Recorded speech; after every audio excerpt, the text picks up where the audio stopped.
today's flat earth. The fact that we live in the cutting edge of human evolution, the cutting edge of how far humanity has come, turning a planet of enormous beauty into a shithole ain't the cutting edge of human evolution.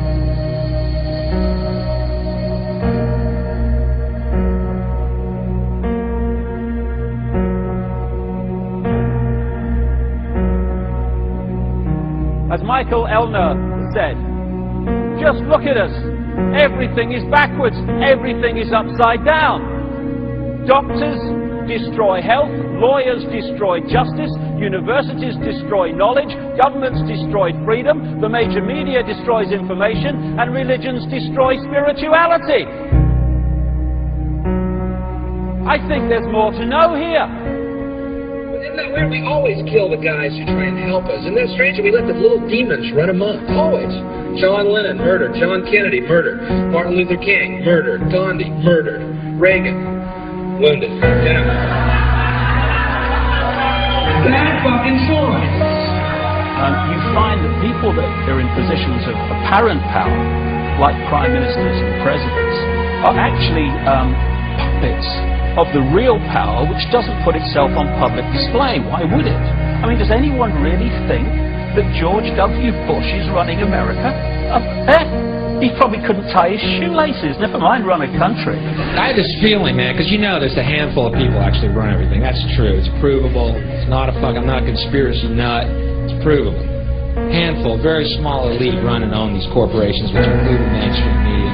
I have this feeling who's ever elected president, like Clinton was, no matter what your promise on the campaign trail, blah, blah, blah. When you win, you go into this smoky room with the 12 industrialist, capitalist scumfucks who got you in there, and you're in this smoky room, and this little film screen comes down, and a big guy in a cigar, roll the film.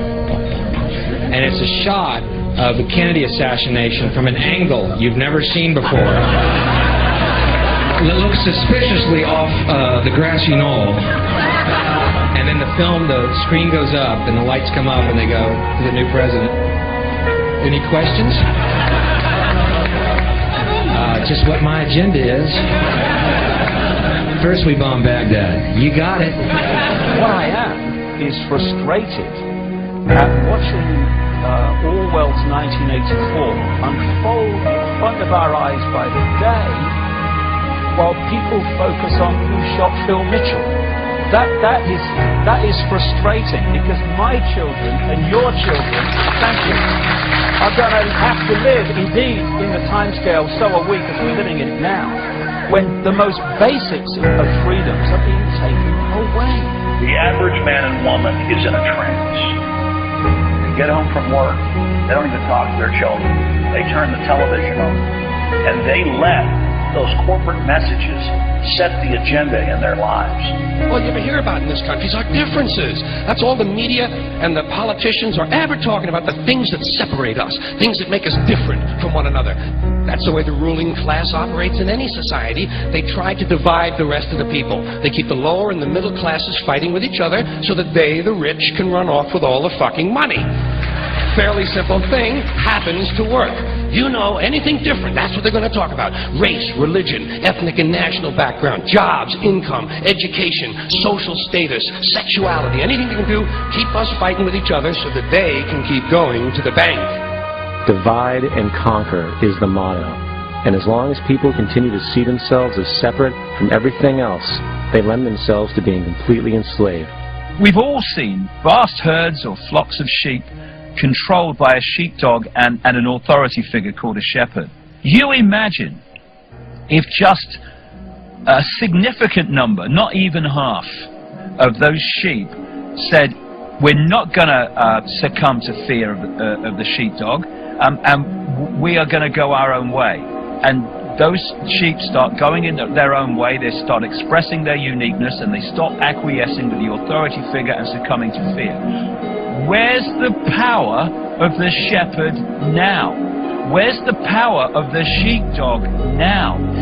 they have no power except in acquiescence by the mass of the sheep to the perceived power that they have. We need to start seeing humanity in these terms very, very quickly. I've seen these ants do great things. And year after year, they somehow manage to pick food for themselves and you. So who is the weaker species? Ants don't serve grasshoppers. It's you who need us.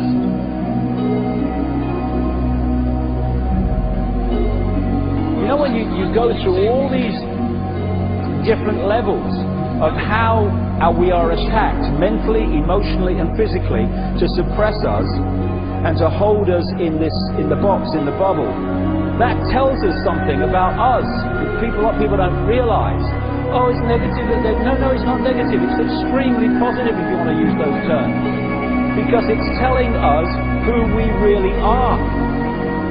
The level of suppression on multi-levels, in multi-ways, that they've had to go to and continue to go to hold us in servitude shows the potential of genius and magnificence that we really are.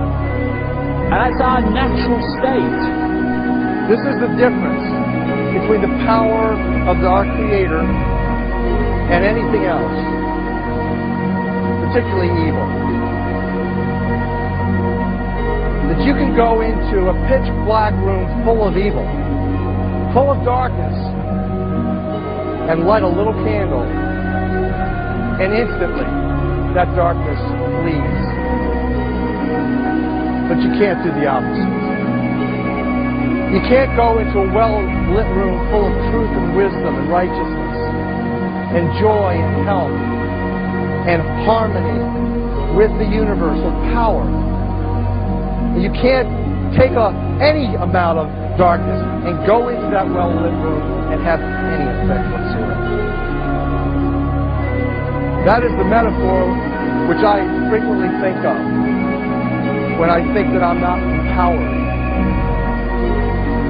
It is the greatest lesson for me, and I think for everybody else, to know that we're on the winning side and that we're winning.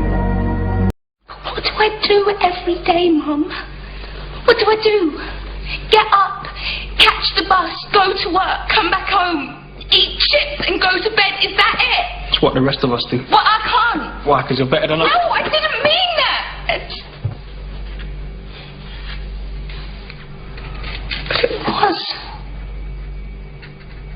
It was a better life. I don't mean all the travelling and seeing aliens and spaceships and things. That don't matter. The doctor showed me a better way of living your life. You know he showed you too. That you don't just give up. You don't just let things happen. You make a stand. You say no.